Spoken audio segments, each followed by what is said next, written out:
The live stream will begin shortly. Please note that RapidVisa is not a law firm and is not licensed to practice law in any state. The hosts of the show are not attorneys. RapidVisa is a document preparation firm, licensed and bonded in the state of Nevada. We will do our best to answer informational questions during the stream based on our experience in helping tens of thousands of customers successfully apply for their immigration petitions. However, if you need legal advice, we advise you to seek assistance from an attorney. Please post your questions in the comments section during the stream for a chance to win a $100 RapidVisa credit towards a future service. Now, enjoy the show. Welcome to RapidVisa Live, our latest installment streaming on YouTube, Facebook, and Instagram simultaneously. This is where we try to answer your immigration questions, but keep in mind we are not immigration attorneys. Anything we say should not be considered legal advice. It's simply our common sense answers based on having successfully completed over 35, close to 40,000 visas now. So enter your questions in the comments section there, and we'll give it our best shot. We're also, once again, doing a chance to win a $100 RapidVisa credit. That's a $100 credit towards any RapidVisa service just by entering your question. Or if you don't have a question, just enter your name and say, hey, I'd like to be entered to win, and then we'll have a random drawing at the end of the broadcast. I'm Ben. This is Rick. Hello. I'll let Rick take it from here. All right. In the news this week, the USCIS recently issued a memo stating that adjudicating officers can now issue a denial letter without issuing a request for evidence or RFE letter. And that's if the petitioner or the applicant fails to establish eligibility for the immigration benefit they're applying for. I'll actually read an excerpt from the memo.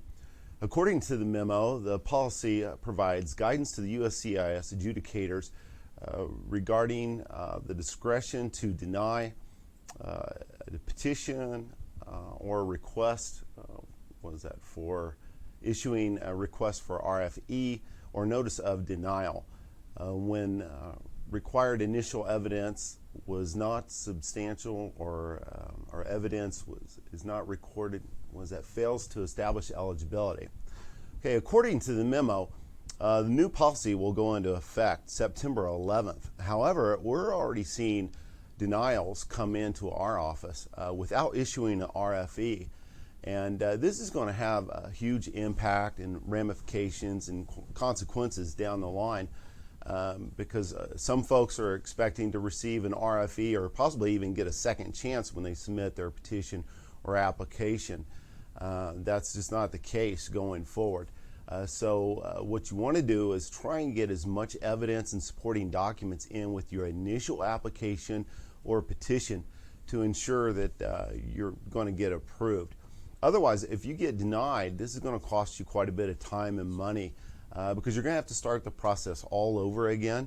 That means you're going to have to submit the forms, go through the approval process through the USCIS. You're going to have to pay all the filing fees again. So this is something that you really want to avoid. And again, we feel this is pretty important, and we wanted to bring it to the attention of everyone because, like I said, it does have some serious ramifications and consequences. And so more to come on that as it unfolds. Like I said, it hasn't even gone into effect yet till September 11, but we're already seeing it not only at the USCIS stage, but at the U.S. Embassy stage as well. Right. So the bottom line is, as we always say, even before the change in policy, you need to put your best foot forward, send in everything you possibly have in the way of evidence, and don't expect that you'll get a second chance. Oftentimes you do. You get a request for evidence. It's a second chance to send some more information or better information or evidence. But you really can't assume that anymore. If in their discretion it's just too far off the mark, they may just deny you right up front, which generally means you've not only lost your time and effort, but you've also lost your filing fee, which would have to be paid again. Remember, the filing fee is for them to look at your petition, not to approve it. Once they look at it, work on it, accept it, that filing fee is gone, whether you're approved or it's thrown out based on lack of a birth certificate or whatever. So So as always, I mean, this doesn't change the general advice, which is dig up everything you got, all the evidence you can provide based on the requirements, and send that in. Don't try to. This is not the time to be minimalistic. Okay, let's jump right into some user questions. Greg Benefield asks, how long after a petition gets approved do you have to pay the MVC? Okay, great question. Once a petition is approved by the USCIS, which seems to be what you're mentioning, you'll get an invoice from the MVC by email. It's going to take a few weeks, could take up to a month before you get it. But once you get it, you actually have up to a year. The NVC is, and they'll tell you right there in the invoice, generally they'll keep your case active for a year. Obviously, you don't want to wait that long, and most people are anxious to move on as quick as they can. But typically, they will tell you they'll keep your case active for a year.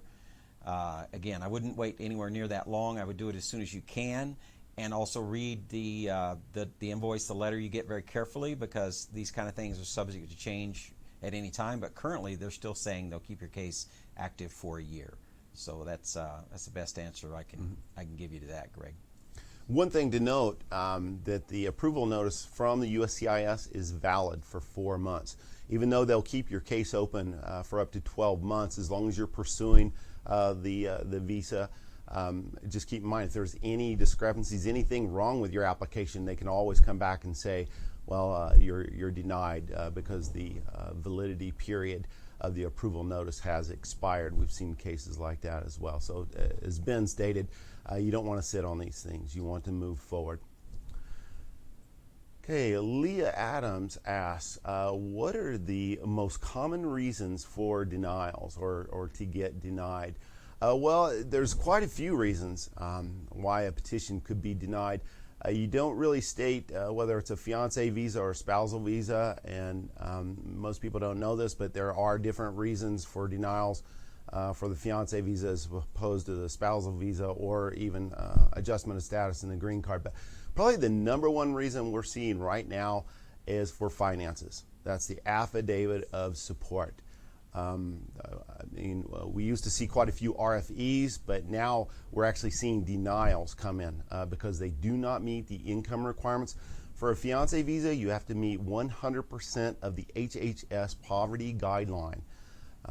And for a spousal visa or adjustment of status, it's 125%. And you can look that up online. They update that usually once every year or two, but you can find the guidelines online. But that's the number one reason. Probably the number two reason that we've seen, at least for K-1 fiance visas and spousal visas, is lack of proof or evidence for a bona fide legitimate relationship or a bona fide marriage. So what you want to do in those cases is provide as much evidence as you can, showing that you've met in person, you've been together for a while, you've been communicating. For spousal visas and adjustment of status, that would be showing that you're commingling finances. Again, this is a very broad general question, and I could probably spend an hour on this alone going into all the reasons for denials. But I gave you the top two. Probably the third most common is lying on an application, not providing the required evidence, supporting evidence. That would probably be the top three. Again, that probably captures about 60% of the denials that we see at RapidVisa. Now, that might not be the same statistics out in the real world, but that's what we're seeing. Okay, next question. Priska says, I'm a green card holder. How can I bring my mom and daughter to the U.S.? Okay, well, both of them are done with a... You're going to petition on the primary form being the I-130. That's the primary form. As always, there's other documents that have to be submitted, but the primary form is an I-130.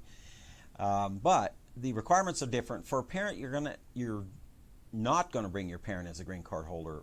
Parents can only be petitioned by U.S. citizens. So you will need to naturalize yourself, and that's something we can help you with, or you can grab a form N400 and look through that.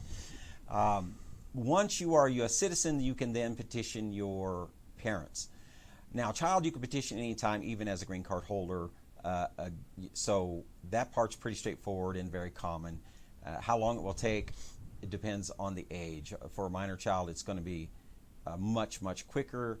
And it also depends if the child is not a minor, if it's an adult child, it's going to depend on the country. Some countries there's a waiting list that's over a decade, well over a decade. Other countries are quicker. There's a quota per country, so it depends on how many people are coming from that country and so on. Now, that does not apply to the parents. If you become a citizen, your parents will be able to get here less than a year, usually, if all goes well. So that's the general idea. You can't do it as a green card holder for a parent, but you definitely can do it for a child. And as soon as you naturalize, there's no waiting limit. The day you naturalize, if you like, you can file for your parents. And in most cases, they're going to be here in less than a year. Okay, next question comes in from Ed David. I am from Ghana, and I just received an email from the National Visa Center saying that I'm in queue for the interview. How long would it take from now to get the interview date? Good question. If back a year or two ago, I would say 4 to 6 weeks. Unfortunately, they are scrutinizing petitions more so now than they have in the past, and I also believe the National Visa Center is backlogged with cases. So you're probably looking at about 4 to 8 weeks right now, maybe even a little bit longer. But for a spousal visa, the National Visa Center does reach out and they'll schedule the interview for you. Now on a fiance visa, it's a little different. They just issue a case number and then send it on, and then you have to schedule the interview. So basically it depends on the petition type, but if it looks like you're probably applying for a spousal visa, if that's the case, you're looking at about 4 to 8 weeks, maybe a little bit longer. Just make sure that you follow all the instructions on the MVC letter. You should receive an invoice to pay the fees online, and you'll have a list of supporting documents and evidence that you'll need to provide, the affidavit of support, the civil documents. If you do not provide all of those in a timely manner, that's going to hold up the process. So a lot of this depends on you and the petitioner. Again, for the fiance visa, though, they'll just send the petition on to the embassy, and then it's up to you to schedule the interview. Okay, next question from Chris. Is there a way to complain to the USCIS if they do deny? Okay, well, I guess let me break that into kind of two answers. The first, if you just want to complain because you're not happy, which is probably not what you want. What you probably mean is, I want them to reconsider. I want my complaint to possibly change their mind. If that's what you mean, and it probably is, then there is an official appeals process, and you would normally file an appeal. That is the way you get things changed. Just complaining really won't do it usually. Now, if you have an influential senator, a U.S. senator, and you complain to them, and they contact CIS, and there was some blatant mistake made by the CIS, involving dates where they obviously got something very clearly wrong, you might have a chance going that route. Of course, you could always hire an attorney to try and help you fight that. But realistically, if your denial is well within the discretion of the CIS, it's probably not going to do any good. Even with an appeal, and again, we're not lawyers, RapidVisa is not a law firm, but our understanding experience, even with an appeal, you would have to be arguing that they misunderstood, misinterpreted something. If you just don't like their answer and you say, well, they should have changed their mind, that's probably not going to work realistically. They've got rules and guidelines. Some are very specific, like you must be a U.S. citizen, so that's not negotiable. You either are or you aren't. And some are a little more vague, like you need to prove the validity of the relationship. So if it's specific, like they say you're not a U.S. citizen, you can't petition your parent, but in fact you are, then you probably have a great chance of getting that fixed. If they say we don't believe this is a valid relationship, that one is much, much tougher. And what we tell people is, look, in a case like that, get some more evidence and reapply. It's generally, there's no limit, generally speaking, there's no limit to the number of times you can apply. It's almost always going to be faster and cheaper to simply reapply. So let's say you apply for a fiancé visa, you're denied. your best path based on our evidence and our experience is go get married, get a little more information to validify the relationship, and then reapply as a spousal visa. That is the absolute best path forward based on us doing nearly 40,000 of these. If you appeal, you're looking at a year, 2 years, 3 years. It depends. The backlogs always get longer. You're going to need a lawyer to do that. So now you're probably into the $10,000 range plus. And so, and if the facts of your case haven't changed, there's no need just reapplying. In other words, it's almost certainly going to do you no good to resubmit the exact same thing you submitted the first time, because they have a copy of the first one. You send the exact same thing again, the adjudicator is not likely going to overturn his fellow adjudicator when you've not provided new evidence. So get new evidence of whatever it is the denial reason was, improve your situation, and then reapply is what we have found to be the best path forward. But back to your question, to complain, I mean, yeah, you can contact your congressman, senator, but we've seen hundreds, maybe thousands, probably not, probably hundreds, because we really don't see that many denials. But we've seen lots and lots of people try that, and it generally doesn't do anything. I mean, those guys are, they're a U.S. senator is a quite important and powerful position, but they have no authority over the USCIS whatsoever. Does the whole body of the U.S. Congress, can they enact changes and have some sway with the CIS or the Department of State? Sure, they could over time and through legislation, but can one senator out of 100 make them approve your case because you're a good guy?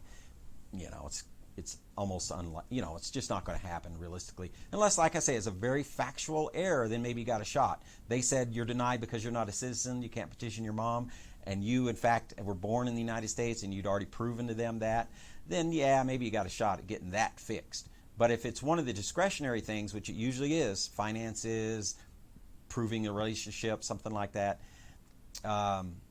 then I wouldn't waste my time complaining. It's like complaining in a restaurant before you get your food. Probably not a good idea, because you don't know what they're doing to the food in the back. We all want to express ourselves when we feel we've been wrong. That's certainly normal and understandable, but our experience is it doesn't do any good. And I'm not trying to discourage you, but you ask our opinion, and having done more of these than any single person anyway in the country can tell you that we've never seen it work. And now who knows if you've created some bad blood, or some whatever you complain, certainly if it's in writing, it may end up in your file. And now next time you apply and the next guy reads it, do you really want him thinking you're a hothead, or unreasonable or something? So I would just be careful about the complaining. It's absolutely frustrating, especially when you feel like they're wrong. But remember, the goal is to get your loved one here. The goal is not necessarily to prove you're right and they're wrong, and there's little to be gained by taking that path. Okay. All right, next question comes from, is it Jandra? Asks, how are the changes of having an adjustment of status denied? How are the changes? Of having an adjustment of status? I guess she just means why are adjustment of status through marriage denied? Why or when are they denied? So that kind of goes back to the previous question I answered about most common denials. For adjustment of status, the most common denial is the affidavit of support or finances, or proof of income. Second reason, most common reason for denials on adjustment of status and applications for green cards is proving that you have a bona fide, legitimate marriage, that you married in good faith. That used to be the top two RFEs that we received, and now with the new policy going in effect on September 11, we're expecting it may be the number one reason just for denials without RFEs. And then the third reason is convictions, criminal history, things like that. But that's the top three reasons. It's really the same across the board for the fiance visas, spousal visas. The number one reason is really income, affidavit of support. To go into a little more detail on affidavit of support, They just want to see that you have a job, you have a W-2, that you're employed. A lot of folks really struggle when they're on Social Security or disability, living off pensions, things like that. It's because it's more difficult to prove the income, and not every adjudicating officer accepts that as income. They may perceive that as being a benefit as opposed to income. So really, you just have to get your documents in order and show that you meet the income requirements, and not just barely be over the required income level. You need to be over it by a substantial amount. We've seen some folks get upset because they were a few dollars over the required amount and they still got denied. You can look at the USCIS website, and they actually have a list of things that they look at. They look at age, they look at education, they look at health, skills, abilities. They take the whole picture, and they try to figure out if the applicant or alien beneficiary is going to become a public charge and collect means-tested benefits. Means-tested benefits could be something like welfare, food stamps, government housing, things like that. So they just want to make sure that you're not going to become a public charge. So that kind of gives you a little more information on affidavit support. I think criminal history and convictions are self-explanatory. I won't go into detail on that. But I will touch on proof of bona fide legitimate relationship, because we see that just as much as the income requirements. You need to show that you're commingling finances. What does that mean? That you have shared or joint bank accounts, you have credit cards together, you have both names on a lease, you have both names on utility bills, your auto loans, things like that. You have both names on your insurance policy. The alien beneficiary is the beneficiary of insurance policies, things like that. I can't emphasize enough how important it is to show that you're commingling finances, because we've seen folks send in photographs of the two of them together, which is really cute. It just doesn't cut it in front of the adjudicating officer. They really want to see that you have a bona fide legitimate relationship. Over to you. Okay, let's see. Mary wants to know, I have a question about the K-1 visa. When am I able to have health insurance after entering the United States? Okay, well, health insurance in the United States is a completely for-profit, or I should say for enormous profit business. It's no different than McDonald's. They can do whatever they want and have their own rules. So it means it's up to your insurance company or your spouses or whoever's sponsoring you, or if you're going to buy your own policy or whatever. I would just call them, and if you don't like their answer, try another one. There's nothing sacred about these insurance companies. They're just businesses, and for the right money, they'll sell you anything. You might be able to get insurance now before you get here if you're willing to pay. It would probably for most people be unaffordable, but again, they're for-profit companies.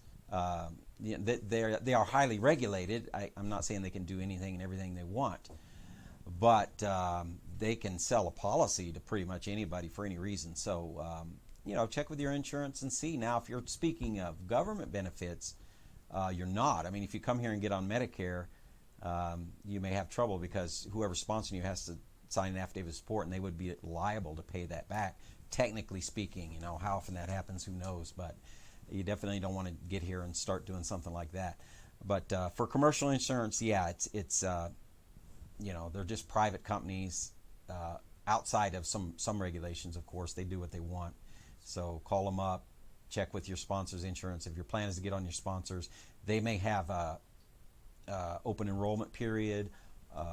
Although usually if you get married, that allows you to be added to a policy immediately, even when it's not open enrollment, which is generally in the end of the year, things like that. So again, those are private companies. They are regulated, but as far as pricing and options, they kind of do whatever they want to do. So if you don't like the answer of the one you're working with or looking at, check with another one. There's usually more than one in whatever area that you're going to be living. Just to add to that real quick, when I brought my wife to the United States and tried to get her on my insurance and get benefits for her, everyone I called required a Social Security number, so that's something to keep in mind, that if you just come into the United States on a K-1 fiance visa, You may need to get some additional documents, but as Ben said, contact the insurance companies and they'll tell you what their requirements are. Next question comes from Jorge. Can a K-1 beneficiary add his or her assets in with the petitioner's assets? Well, the short answer is yes, they can. Unfortunately, there's quite a few hoops to jump through when using qualifying assets. And also, I want to just add one caveat or one note, is that everything comes down to the discretion of the consular officer or the adjudicating officer that's reviewing your case. What that means is that it's up to them whether they accept the assets or even if they will accept the assets. But back to the part where they do accept assets, it comes down to what type of assets you're going to use. If it's cash, gold or stocks, bonds, things like that, something that you can liquidate rather quickly, usually within a 12-month period. At least the instructions in the affidavit of support state that you can use those assets. If you're using property, such as a house, a condo, or something like that, that's a little more challenging, a little more difficult, because first of all, you have to prove that you have ownership in said property. You also have to provide documents from the mortgage company. If you have a loan or a lien on the property, you have to provide a copy of the deed. You also, if you owe a certain amount on the property, you can only use the difference between what the equity that you have in the property.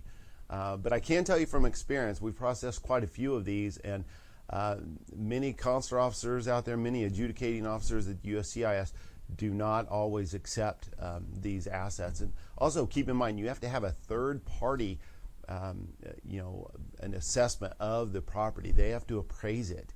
And you can't just put down on paper what you think the property is worth. It actually has to be appraised. And then again, like I said, you have to provide all the documents showing you own the property. It's really best to probably just come out and meet the income requirements. And if you don't, you may consider using what is called a joint sponsor. That is someone else that signs an affidavit of support that meets the income requirements. The reason why I bring that up is, like I said, we've seen folks try to use assets, and it's a bumpy road to go down at best. Yeah, one thing I would add is that assets aren't valued as highly as income. They're going to count if it's for a child, minor child, or a spouse. They're going to value it at 1/3. So, for example, if you have a $75,000 say equity in your home, they're only going to credit you with 25. So that's equal to about 25,000 in income, 75,000.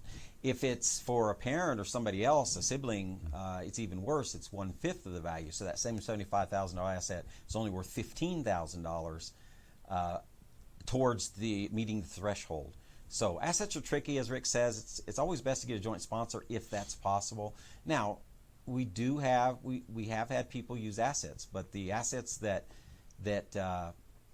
seem to sail through are the ones that are very liquid and are very easily verified through third-party evidence, such as your mortgage statement and a recent certified appraisal showing that you got $100,000 equity in your home, or your TD Ameritrade statement showing that you've got some investment accounts, those kind of things. And since your specific question was about the foreign spouse, that's even harder. It's going to depend on the country and a lot of things. But yes, the spouse's income can be used, or assets can be used if it's the intending spouse is the intending immigrant, but they're going to count as 1/3, and they got to be legit. Now, one thing I'll also throw in there that we actually saw happen. It's been 4 or 5 years ago now, but we had a couple. It happened to be a young couple from the UK, and the parents were very much in favor of the union and so on. And so they transferred some money out. It was $50,000 or something to the account of the couple, so that they could say, "Look at this assets we got in the bank." Well, the adjudicator didn't buy it. If you can't have, they're not dumb, is the bottom line. You can't have your mom or somebody that trusts you stick a bunch of money in your account while you get approved, and then of course they're going to take it back later. They're going to see right through that, which is in fact what happened. That the money wasn't on deposit for a year, and so they refused to count it. The couple did end up getting approved, and it all got worked out, but they were not able to use that particular money because the adjudicator saw right through that ruse. So don't try to trick these guys. You're not going to come up with something they haven't thought of. Okay, the realist. Going to see my girlfriend August 2019. Oh, that's next year. Okay. Next year. How soon can I start my K-1 process with your agency? How much is your service? Okay, well, you can start anytime. It can't be filed with the government until you have physically been together. So when you say you're going to see her, I'm going to assume that you mean for the first time next August. So, you could start now, but realistically, things kind of change. Now, if you're a stable kind of person, you don't move, you've had the same job for years, yeah, there'd be no harm in starting now because you would only have to go back through it a year from now and freshen it up, make sure it's okay. So absolutely, you can start now if you want. I mean, nothing says you can't start entering information into our software. And of course, if you purchase a service, that would allow you to ask us questions you might have along the way. But again, there's no practical way of getting around the physical meeting before filing a K-1 fiance visa, and so nothing will get sent to the USCIS until after you have met in person in August of 2019. So up to you. Start now if you want. Better advice is probably start working now to establish the relationship, document the relationship, learn about each other, these kind of things, so that it is very clear when you do finally get to that interview that it's very clear to everybody that this is a legitimate thing. That's the best thing you can do right now. We would love to go ahead and sell you our service a year in advance, but the reality is you could probably wait another 6 months and not going to make a lot of difference. Unless, of course, like I say, if you would like to be able to use our support line or chat with us or whatever for questions, then by all means, you're welcome to purchase now. And it doesn't hurt anything, but it's not really necessary. Okay, next question submitted by Mark Whitmore. My wife is here on a K-1 fiance visa. We just got married within the 3 months, but we haven't applied for the AOS, that's adjustment of status, yet now, and her visa is expired. Is this going to be a problem? We get this question quite often, and the short answer is it's not really a problem per se, but your fiance or now spouse is going to be in unlawful status. That doesn't mean that she's going to be in any trouble or anything. She can stay here in the United States, but you do want to apply for adjustment of status as soon as possible. In the event that she were to get into any trouble or anything, she could be deported. I'm not trying to scare you, but that's just the real world. With the adjustment of status and getting that green card, she would be able to work, travel, get a Social Security card, get into the system, so to speak, and be in a lawful status. That's actually what the applying for adjustment of status is. It's a lawful permanent resident. So, another situation we've seen happen a surprising number of times is that many people wait. Let me say that. Many people wait beyond the 90 days. You're not alone. You just got over the expense of the interview and all of that and the plane ticket getting here, and now you're looking at a $1,225 filing fee to the USCIS due to the AOS. So for many reasons, many people wait. And so what we've seen a surprising number of times, seems like every couple of months we see it, is the immigrant comes here, and then all of a sudden one of the following scenarios happen. Mom gets sick, so she rushes back to Colombia or wherever she's from, and now you're starting all over. That K-1 visa is a one entry visa. Once you use it, you're done. You're starting over the whole 6, 8, 9 month process and associated fees all over as if it never happened. You get no credit for the K-1. We've seen that happen several times. They'll call us up, yeah, my wife's back in, wherever, and what do we got to do? And they say, well, you got to start over from the beginning, and so that's a disadvantage.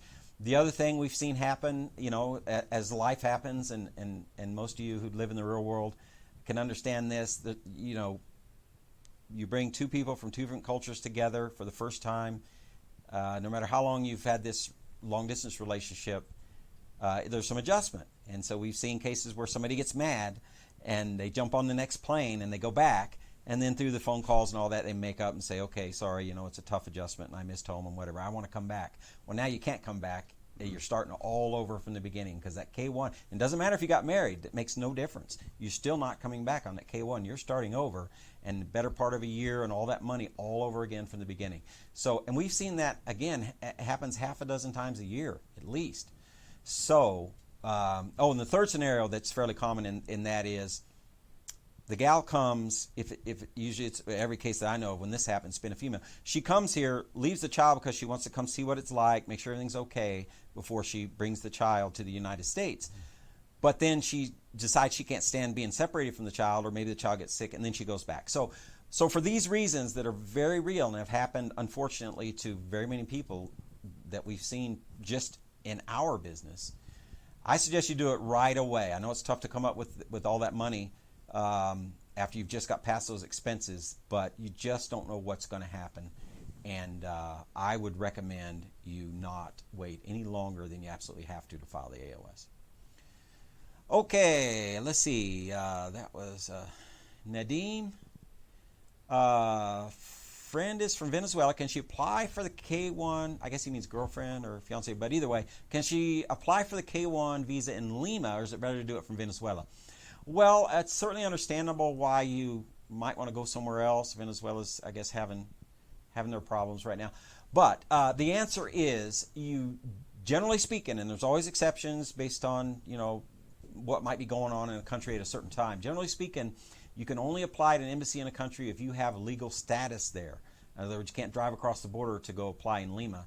If you're working in Lima, legally working, you've got a work permit or whatever Peru requires for you to legally work there, but you happen to be a Venezuelan citizen, then that would be allowed. If you have legal, according to those countries, not the United States, if you have legal residence or legal ability to be living in Peru, then absolutely you should be able to, and again, it's up to the embassies, you should be able to do your visa there. Now, if there was some danger in Venezuela or something going on and it was unsafe, then you might be able to make the case, make a request to do it in Lima. But under normal circumstances, no, you can't shop around for the embassy you like. You're going to have to go to the one where you reside, where you're legally residing, which usually is your country of citizenship. Even when you're working in another country, it can be problematic to, we see it fairly often in Asia, where a lot of people will go work in another country, like maybe they go to Hong Kong and they're a housekeeper or entertainer or something, but they're from Thailand or Philippines or something, and they say, well, I'm already in Hong Kong, can I do it here? Technically, you might be able to, but the problems you're going to run into is you're going to need documents from your home country. What if you're no longer, what if the 6 months, 7 months before you get the interview, you're no longer in Hong Kong? Now you've got to get it transferred, and that can take months and months, believe it or not, just to transfer one to another. So generally the best idea is do it in your home country, even if an embassy of another country might be 50 miles away because you're near the border and yours is 300. It's still, it's in your best interest and usually required that you use your home country, the country where you reside anyway. Okay, Rochelle asks, if your case is denied, how long will you have to wait before you can refile? That answer really depends on the type of case or petition or application you're filing, whether it's a K-1 fiance visa, spousal visa, or adjustment of status. I'll assume it's probably a K-1 fiance visa or a spousal visa. In that case, it usually can take 2 to 3 months for the embassy to send your case back to the National Visa Center, and then the National Visa Center sends your case back to the USCIS, and where they'll review your case again. They can reaffirm it, meaning review it, approve it, send it back to the U.S. Embassy, or they can revoke the approval notice from the USCIS. So that process can take 2 to 3 months. And it also can depend on the reason why your spouse or fiance was found to be ineligible. You may not be able to refile at all, depending on the reason for denial. I would find out, wait to get that letter from the USCIS, find out the exact reason why you were found to be ineligible or why you were denied, and then go from there. Now, if you're really in a rush to refile, you know the reason why you were denied, the consular officer told you the exact reason.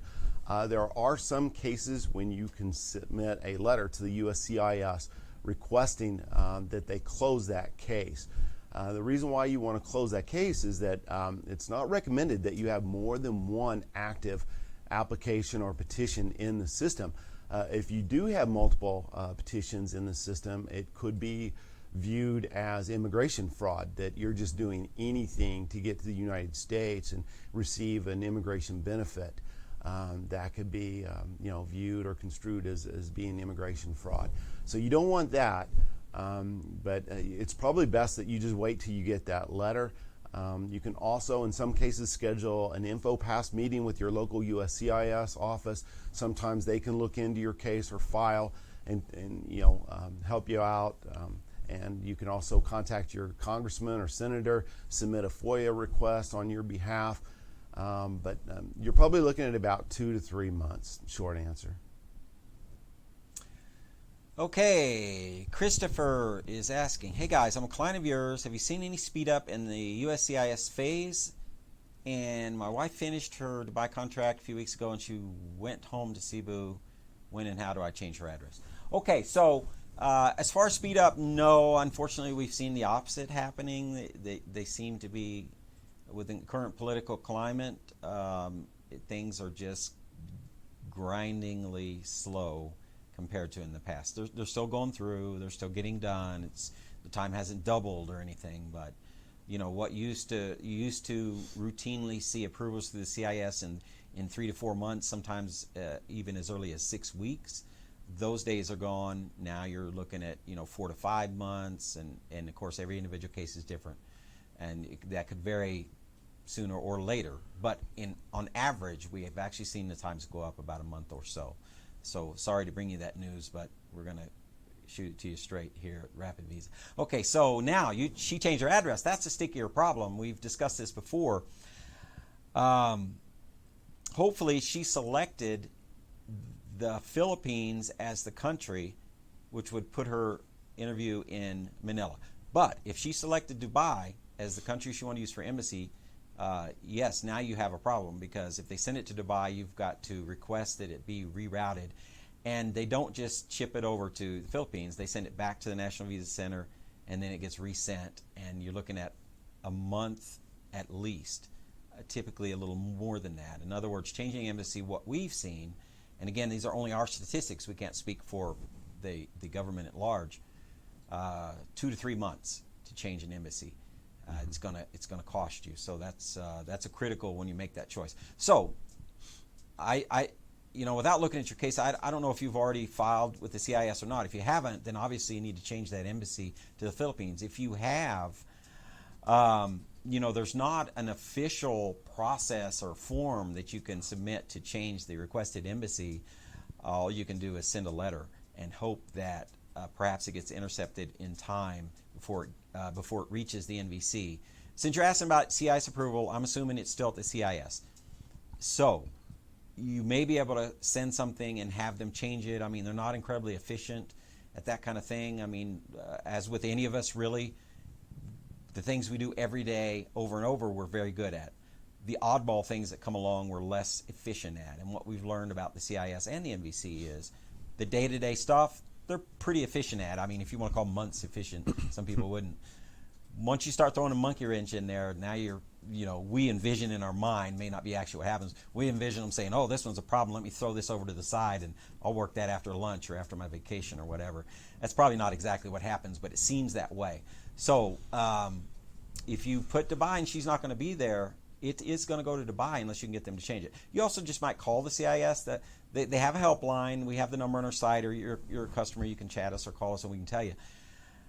I got to be honest and say 75% of the time that it's a completely worthless call and 45 minutes on hold of your life that you'll never get back for a 1-minute answer. But the other 25% of the time, sometimes they are helpful. So it's worth it. Something that's important, 25% odds, it's probably worth trying to give them a call. We have had people go through this though, and what generally has to happen is you generally have to request to the embassy that has it, that they send it to the embassy where you would like it to go to. And again, they generally won't send it directly. They'll send it back to the embassy and then get sent over, and a couple months will transpire and you'll get another appointment. So, you know, you have the advantage of being a customer, which means just call us up and we can get into more details on it. But just so you know, your case is not ruined if you send it to Dubai, but you may be in for a delay depending on if it can be corrected before you get there. As far as changing the address, that's pretty straightforward. Just call us and we can do that. That part's easy. Where we've not had great luck with is changing the embassy while it's in process. That's a little tougher to do. Okay, Vikrant asks, my fiance applied for the K1 fiance visa and received a 221G denial letter, and we applied for the visa. Let's see, from RapidVisa. Okay, what can we do? Well, first and foremost, you'll want to read that 221G letter carefully. It has been my experience that in most cases, at least in the past before the new policy, that the 221G was usually an RFE, a request for evidence. So you might check that just to make sure that it's not, in fact, a denial letter. I know in some cases the letter says that they're recommending that they revoke the approval notice. I've read quite a few of these myself, but just read it carefully. And it says you're a customer of ours, so you do have the benefit of giving us a call, and we can go over the letter with you.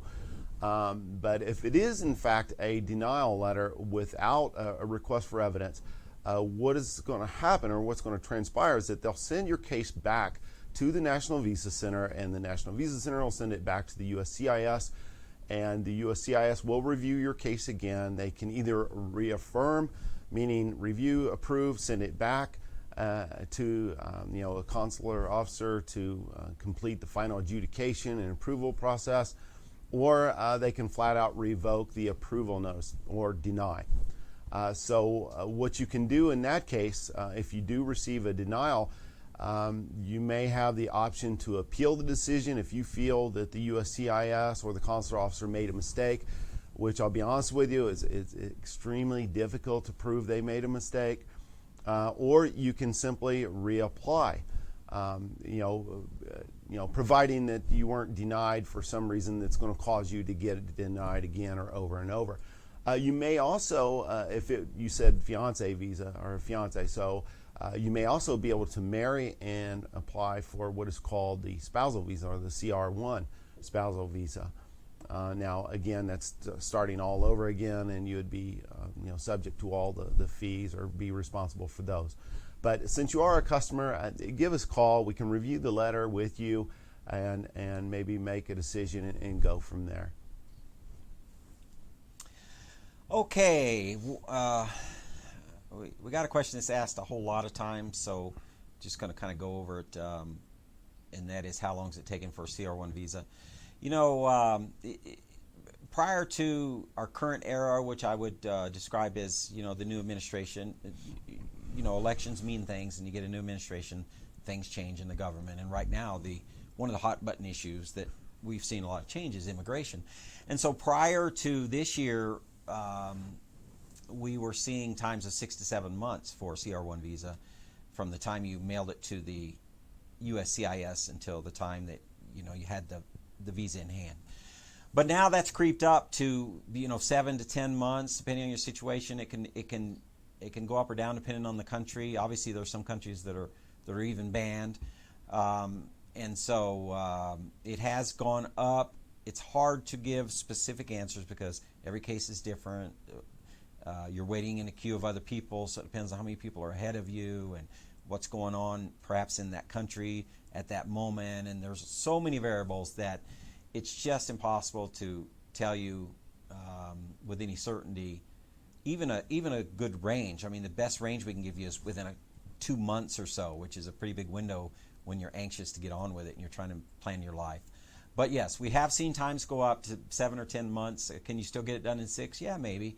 The best thing you can do, none of us can control the government. We're supposed to be able to control the government, and theoretically, I suppose we can through the elections. But on a day-to-day basis, we can't control the government. We can't control politics we can't control, situation on the ground in the country where your loved one is at. The only thing we can do, and what we should focus our efforts on, is getting the paperwork exactly right, being straightforward and honest, and being timely with our submissions. In other words, file it as soon as you can. If you get an RFE, return that as quick as you can. Get your stuff ready, and that's where using somebody like us helps, because we'll help you get you on that straight path. But regardless of who you use, that's really all you can control. What I'll say is that most family visa petitions, which is most of what we do here at RapidVisa, most of them are approved. So there's an understandable but unnecessary amount of worry among our clients in wondering, will I get approved? Most people are. Now, if you're one of the ones who aren't, it's tragic for your individual circumstance, but most of you don't have to worry about it. 99% of you will be approved, or we'll tell you up front you shouldn't apply. That's how we have such a high approval rate, is if we're not going to take your money if we look at it and say, no way this is going through. We'll refund your money and let you come up with another option. But if we do take your case and we submit it for you, then there's a very high likelihood you'll get approved. The time, though, is anybody's guess, 7 to 10 months or so. Again, just build the best case you can, and we'll definitely help you with that. But what you're responsible for is make sure everything is straightforward.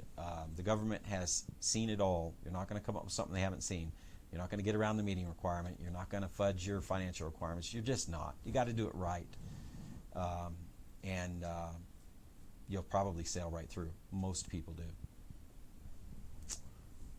Okay, Freddie asks, why is the administration making it so much harder to get a visa, and what are the main types of background checks the FBI is doing? Well, for the first part of the question, why is the administration making it so difficult? You may want to contact your congressman and senator for that. I really don't get into the political side of things, and we don't take sides. We're a document preparation company, and we can assist you with your documents and forms and submitting your petition, and we can answer your questions regarding our products and services. But for that, I would direct you to your congressman and senator. As far as the background checks, it's the same background check that everyone has to go through. It's a FBI background check. They're looking at your criminal history. They're doing a name check. There's actually an acronym for it, TCS, I believe. They go through all the national database systems and just compare names to see if there's any criminal history, convictions, things like that. I can tell you from experience, they know everything about you, probably more than you know about yourself. So if you do have any criminal history and criminal convictions, I would just go ahead and divulge that, list it on the application. In most cases, it doesn't affect your case whatsoever. I only bring this up because you're asking about FBI checks, and whenever I speak to a prospect or a customer asking about FBI checks, there's usually a reason why they're asking.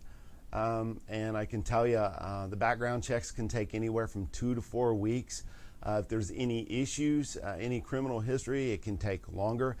Usually a lot of times that's what delays the USCIS process is the FBI background checks.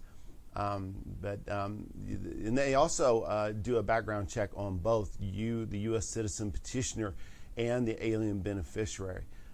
So you want to be honest. You want to divulge anything. If you do have a criminal history or record, it's recommended that you write a personal statement to give your side of the story and provide the details. Because a lot of times when you obtain the police report and court records, it doesn't always provide your side of the story. So we recommend that you do that as well. Yeah, and I would add to that there are a great number of people who have used our service who have had in the past criminal issues. So it's not a bar to bringing your wife here. We've certainly seen people approved with who have served time in prison for various things. So certainly DUIs, we've seen. I didn't realize there were so many people who had DUIs till we started doing this. Those things aren't going to necessarily cause you to be denied. So, at the end of the day, all you can do is apply, be honest, and see what happens. But our experience is it's extremely rare that the background of the U.S. citizen is a reason for denial. Extremely rare. In fact, I can only think of one case. There might be more. We've done almost 40,000, but off the top of my head, I can only remember one. So I wouldn't worry about that. I just wouldn't worry about it. I mean, we see those weekly, and they almost always go right through with no problem. Just, again, be honest, and you'll probably be fine. Okay, Emily is asking, do letters from friends or family about our relationship need to be handwritten and notarized? Okay, so the only time that comes into play is when you're married and they want these bona fides to show that you have they're trying to determine you have a bona fide marriage. And if you have just recently married, most people understandably don't have that. So typical bona fides would be a joint checking account, joint lease or mortgage, joint health insurance, maybe you're on the life insurance or in the will. These are the kind of things that typical married companies would have to show that you have intertwined your life. This is legit. Remember, they're looking for fraud. I mean, they're looking for other things, but one of the big things they're looking for is this a marriage of convenience to get an alien to the United States, or is this a legitimate relationship? So if you're newlywed, you typically don't have those things. You go to Vietnam and you marry your fiance and now you're married and you want to file, well, you probably don't have a joint checking account, joint life insurance, joint will or apartment lease or whatever.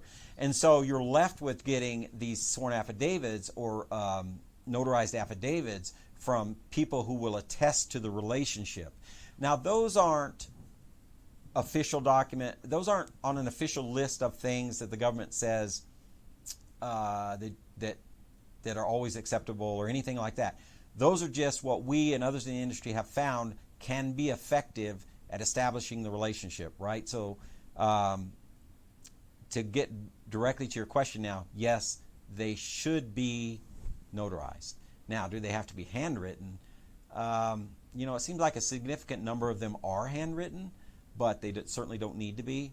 Obviously, the signature, the notarization, there's some handwriting involved there.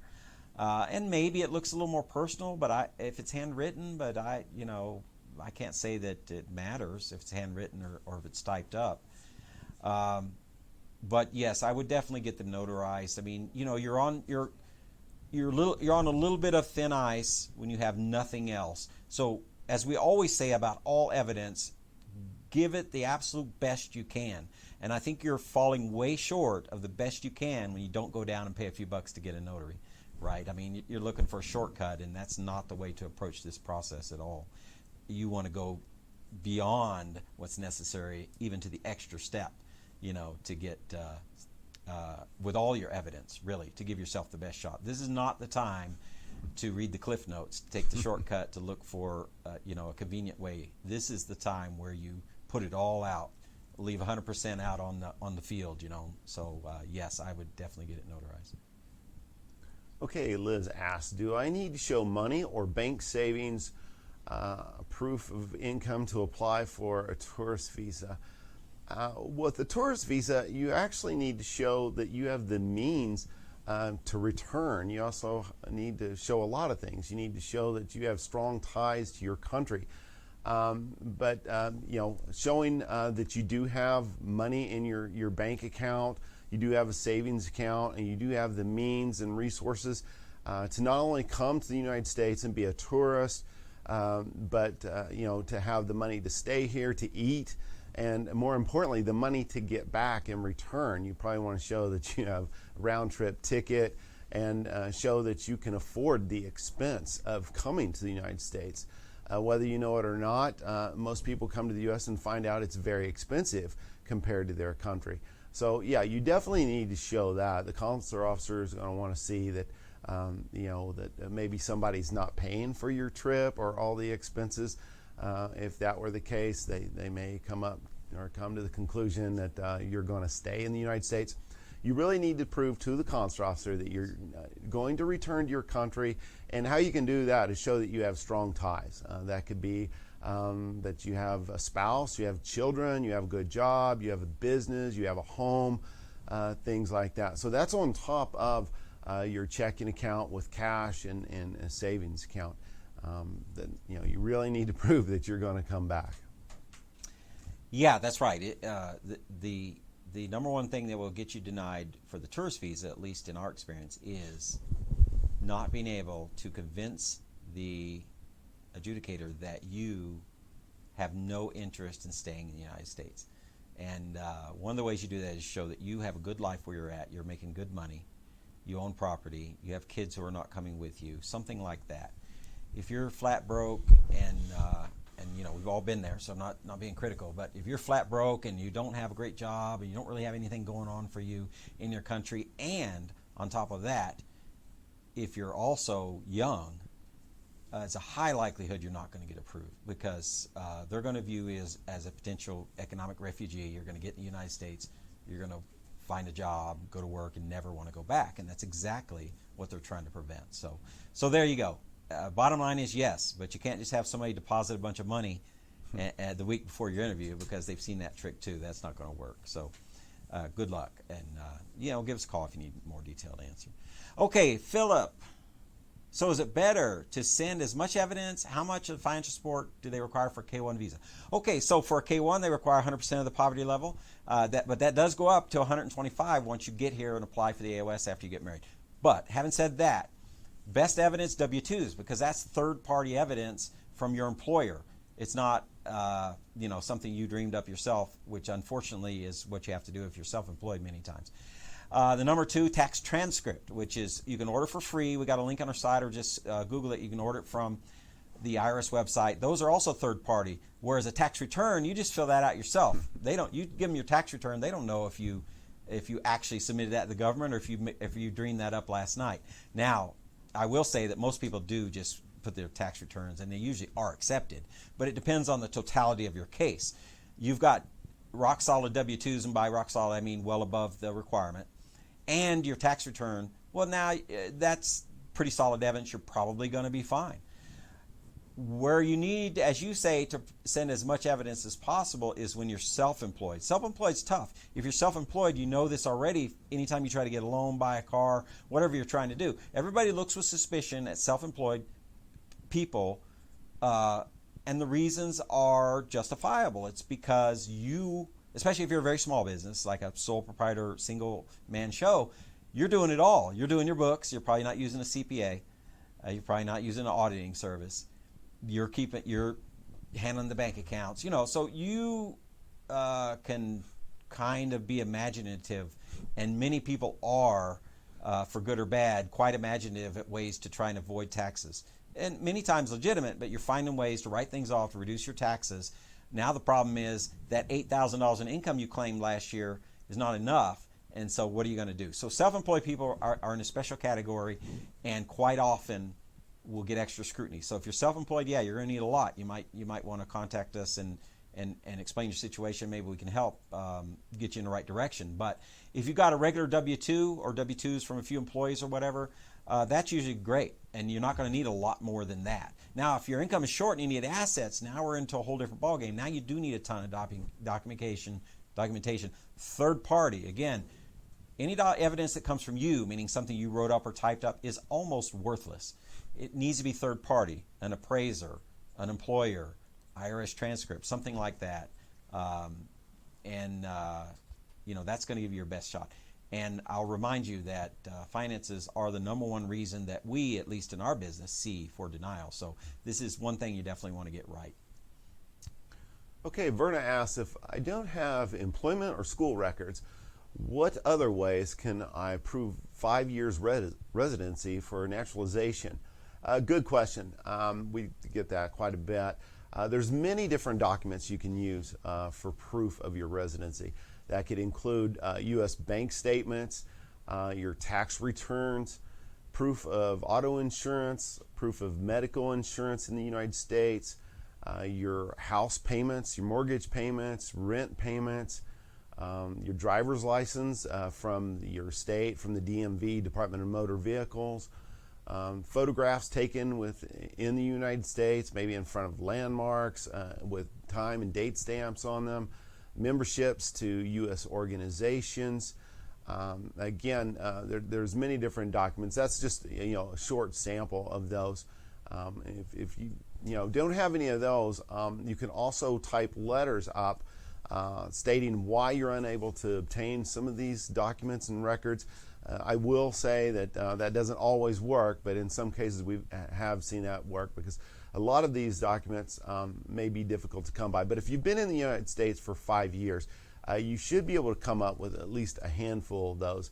If not, maybe you hold off on submitting your application for naturalization until you can obtain some of those. And again, if you have any questions on those, just give us a call. Yeah, and I might add for a viewer who's watching and saying, wouldn't the government know how long you've been a green card holder or permanent resident?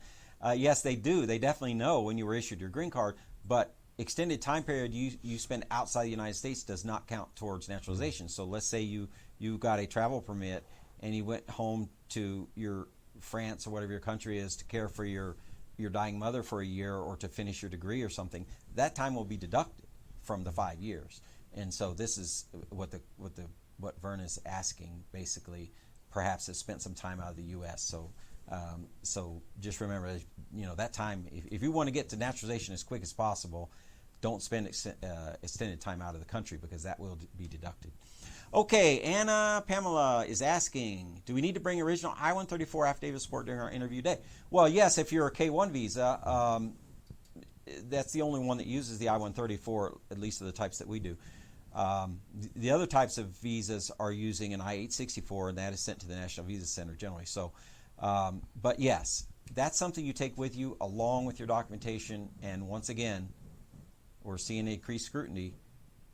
Bring everything you got, have it well organized, and be ready to explain if there's any vagaries in your financial support, because it is something they're looking close at. So yes, bring original sign, which means, unfortunately, if your fiance is not attending the interview with you, it's going to have to be mailed over. You can't fax it or whatever. They want an original. So we get that question a lot. You mean I got to put it in the mail? That's $40 and it's going to take 2 weeks or whatever. First off, you can get anywhere in the world in 2 days now with DHL and FedEx and some of the others. So while it is expensive, it's going to be quick if you use a courier, and I would not do it any other way. Like, don't send it through the U.S. Postal Service because they will hand it off to the local mail service. Now, if you're in Germany or somewhere where they have Bundespost and they got excellent mail service, sure, you might be fine with that. But if you're in any developing country, Southeast Asia, South America, whatever, you don't want to trust the local mail service. So send it by DHL, FedEx, UPS, one of those guys, because they will handle it end to end, not just pass it off to the local postal authority. Especially with the Philippines, the mail there seems to never get to where it's supposed to go in the time that you thought it should get there. So that's the best advice I can give you on that. Okay, Brenda asked, will the embassy ask for any new documents at the interview than what was already provided, I guess, submitted to the MVC? Well, since you said MVC, I'm assuming that's a CR1 spousal visa and you submitted all your documents there. The short answer to your question is I can't say whether or not they will ask for other documents. I can tell you that they can. The consular officer can ask for anything they want. I actually went to the interview with my wife on a CR1 spousal visa, and they did ask her for additional documents. That is referred to as an RFE, or request for evidence. And now RFEs, in the past year or so, have been more common than ever than in years past. So to answer your question, I would expect to receive an RFE, a request for evidence. Having said that, we also recommend that all of our customers take in as much and as many supporting documents and evidence to the interview as you can. That includes the financial documents, affidavit of support, the civil documents. My wife and I took in quite a few documents. Unfortunately, we didn't have the one document the consular officer asked for. So, it's not the end of the world if you receive an RFE. In our case, it only delayed, our case by a day or so. We went out and got the document and sent it back to them the next day. So just be prepared for that. I'm just setting your expectations. The consular officer can ask for anything they want. It comes down to their discretion whether or not you meet the requirements, whether or not you've submitted everything they need to make a decision whether to approve or deny or submit an RFE. So hopefully that answers your question. If you're a customer of ours, of course you can give us a call, and if you're concerned about any particular document or evidence, we can go over that with you. Okay, GTP World Travels. I have a question. I travel overseas. I make the money by W-2 does not show it. How can I show them I make the money? Tax transcript. Get a tax transcript. It's free. You can just Google it, but make sure you're doing it from the IRS website only. Don't get it caught up with some third party that's going to charge you or whatever. Go to the IRS website. You can get it free. They'll mail it to you. You have it. Now, to follow up on that question, if what you're saying by saying your W-2 may not show it, if you're saying that you're writing off a significant amount of income as expenses, you can't claim it. I mean, basically, to oversimplify it slightly, but still pretty darn accurate, I will say this. The government is going to view your income as what you pay taxes on. If you have somehow sheltered it or claimed it as an expense, legit or not, that's not income. That's business expenses. So you say you fly a lot. If you're writing off, which you should be if it's for business purposes, if you're writing off that airfare, you don't get to count that as income. It's one or the other. It's income or expense. It's not both. And so that's why I say tax transcript. The tax transcript will show what your adjusted gross income is, and that's what they're going to look at. So if your tax transcript, or you can look at your tax return, but transcripts are always even better. If it shows your income's adequate, you're fine. It doesn't matter what your W-2. Everybody doesn't get W-2. You might be paid by 1099. You might be a sole proprietor and you're invoicing customers and you're keeping what's left as profit. In either of those cases, there's no W-2. So you don't have to have a W-2. W-2 is just the easiest. Seems to be what they like the best because it's third-party evidence of your income, right? And it's easy to understand. Everybody understands the W-2. I go work for the man. He pays me. I get a W-2. That's simple. 1099 is a little different. Now you're being paid as a contractor. And a lot of times people are being paid a 1099 or writing off certain things, like they're working from home and they're writing off their home office, their home computer, their internet, certain square foot of their house, blah, blah, blah. You don't get to count that as income. That's all been written off. And my disclaimer is I'm not an accountant. I can't tell you the right way to do your books. But what I can say is, generally speaking, and I say that because somebody will say there's an exception, although I haven't seen one, what you pay taxes on is what's considered your income. And so without knowing more details, it's hard to know. Second thing I see you say you filed for K3. I think there were like 14 last year. K3 is obsolete. It was from a time many years ago, 7, 8, 9 years ago, it was kind of a valid visa. Now they almost always convert them to an I-130, a CR1 or IR1 visa because the K3 was kind of a hobbled together thing. It was put in place back when I-130s were taking well over a year to get approved, but the K1 was taking 4 or 5 months, and people justifiably complained and said, hey, how come a guy can get his fiance here quicker than my wife? I've been married 5 years. It's taken me 2 years to get my wife here. This guy just met this girl, and he's got her here in 6 months. So to answer that, they said, okay, if you have already submitted a Form I-130 and you're waiting in the queue, we will let you submit basically a fiance visa, I-129F, and get her here on a non-immigrant visa so she can basically wait here. But then you filed an adjustment of status on top of that. Well, that was fine when the I-130s were taking a year, 2 years to get approved. Now they're not. Now they're less than a year, which means as soon as the I-130 is approved, which you have to submit before you can submit the I-129F, as soon as that's approved, they're going to cancel your K3. And it will continue on. It won't get canceled. It will continue on. But you will have wasted your time and effort and money on the I-129F. So if you get approved on a K3, I'd love to hear from it. It's like winning the lottery, and there's absolutely no advantage. It will not be faster. It will be more expensive. You will have to spend $1,225 on adjustment of status that you do not need if you're doing AS. So in every way, it's a bad idea. But I'm not a lawyer, so good luck. Okay, Siren submits the next question. It states, my wife and I have submitted the I-130 form, and I have a DUI in my record. Will that affect our petition? In most cases, a DUI is not going to affect your case. You know, since you've already submitted the I-130 that they don't even ask about criminal convictions or criminal history on the I-130. That doesn't mean they don't perform the background checks. They still perform the FBI checks. But in most cases, I can tell you, we've processed over 40,000 of these, and many of the petitions that come across my desk have DUIs and even other convictions and have a long criminal history, and they've been approved. So I wouldn't worry about the DUI unless there's extenuating circumstances that you didn't mention. But you shouldn't have anything to worry about with that. Yeah, we see a lot of those.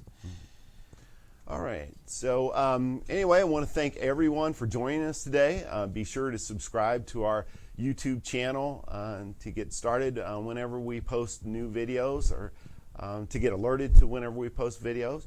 And on our YouTube channel, you can also see individual questions and that we bring out in our video instead of the long format we're doing today. And check out our channel to see if you have questions that have already been answered. And I'd like to announce our giveaway, and that is going to go to, is it Emily Hobby? Hobbs, Emily Hobbs. Hobbs. Yeah, Oh. I remember her question. Yeah. Okay. Congratulations, Emily. You will receive a $100 RapidVisa credit for any of our products or services. To claim this, you can send us a private message.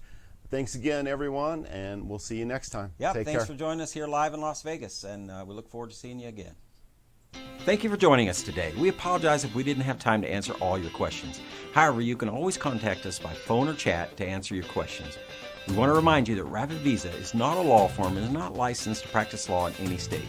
The hosts of this show are not attorneys. RapidVisa is a document preparation firm licensed and bonded in the state of Nevada. If you need help with your immigration petition, check us out. We've helped over 30,000 customers from 180 countries apply successfully. Check out our testimonial library at RapidVisa.com, where we have over 1,000 photo testimonials from actual customers describing their immigration journey with RapidVisa. There's no cost or obligation to create your RapidVisa account. You can create your free account at RapidVisa.com/free. Be sure to like and follow us on Facebook to be notified of future live streams. Thank you, and see you next time.